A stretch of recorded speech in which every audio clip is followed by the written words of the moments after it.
With Resident Evil 6, yeah, we really wanted to up the ante and make this a really large-scale game. And as I've said in other places, I really wanted to focus on like that hero's journey and this protagonist moving through the course of his character development during this incident. And then I started thinking, well, can't I do that with more than one character? Can't I have 4 Resident Evil games in one? So from then, we really had to ramp up the production schedule and the staff involved. What we decided is we weren't going to focus on making the campaigns individually because that would have taken too long. We made these units, these different teams that would focus on making stages individually. So each of these units acted almost like their own development company. 今回取り組みの一つに We had individual units working on individual components of the game. So there was a team working on the Joavo, there was a team working on zombies, there was a team working on the stage where Jake has to flee from the Ustanak.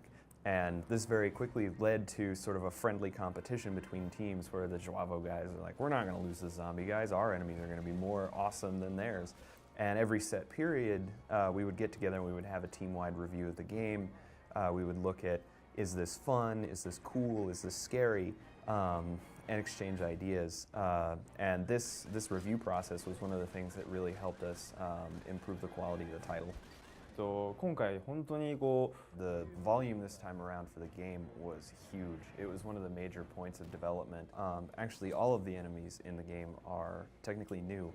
We haven't reused anything from previous titles. All of the enemies who make an appearance in the game have been designed specifically for Resident Evil 6. And in terms of what the designers do to come up with new enemies, their focus isn't visual, but rather putting the game first. And the idea is to flesh out this enemy and find out how do they fight, how do they engage the player, and create those details. And once those have been worked out and all of this has been established and it's been finely tuned, then we start building it into the game. For the process of making creature sounds in Resident Evil 6, we would first start with the design that we get from the art director and talk about, for example, what kind of movement we think this creature would make, the overall size, weight, everything that would affect the different sounds that we come up with. And a lot of the creatures in Resident Evil 6, they do have mutations as well. So we think about, well, what kind of sounds would we hear if we saw this creature mutate, or if we saw just a part of their body mutate.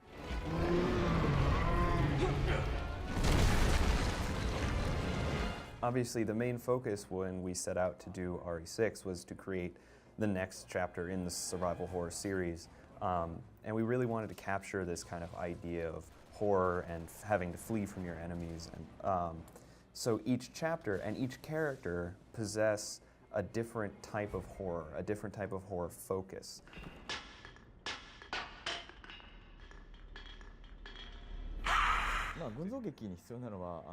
Okay, as I said, I'm trying to do this hero's journey, but out with multiple characters.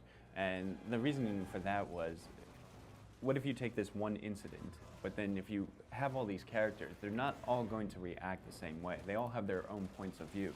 So if each character has their own story to tell, then that means we can also showcase different types of horror elements in each of those campaigns. Horror doesn't have to be this one monolithic thing. So with Leon, we decided, okay, we're going to try and go to that classic RE1 style horror, with exploration and trying to figure out what's going on type of thing. With Chris, it's much more of an action focus, but it's in that sense like 5. We wanted to emphasize that kind of horror. He's going to be attacked by unknown enemies, creatures coming out of nowhere. His men are going to start to be picked off one by one, and as he starts to lose teammates, that you start to raise the tension, you raise the stakes in that campaign, because you started out from this feeling of safety, and now you feel ill at ease at what's going on all around you, and so that's how you bring out the horror in that situation. And with Jake, it's the fear of being pursued. The Ustanak is chasing him, he has to flee. It's this unstoppable force that he has to run from because he can't face it. So if the other 3 campaigns raise a lot of questions about the RE6 story, then Ada's campaign is the answer to those questions. What you have with Leon, Chris, and Jake's campaigns, you each have their individual stories, as I've said, and their own starts, middles, and endings. But when you get to the end of all their campaigns, there's some things you may not understand completely, or you may wonder, oh, well, why did that happen? I still don't get that. Well, that's where Ada's campaign comes in. Her campaign is the one that ties all the loose threads together. So by playing the 3 campaigns and then Ada, then you're going to get the whole story for Resident Evil 6. So the fact that you get these different types of horror tastes, I think, is something that's really unique about Resident Evil 6, and I think that's what is going to really help bring it home for the fans, that they can experience all these different versions of the game.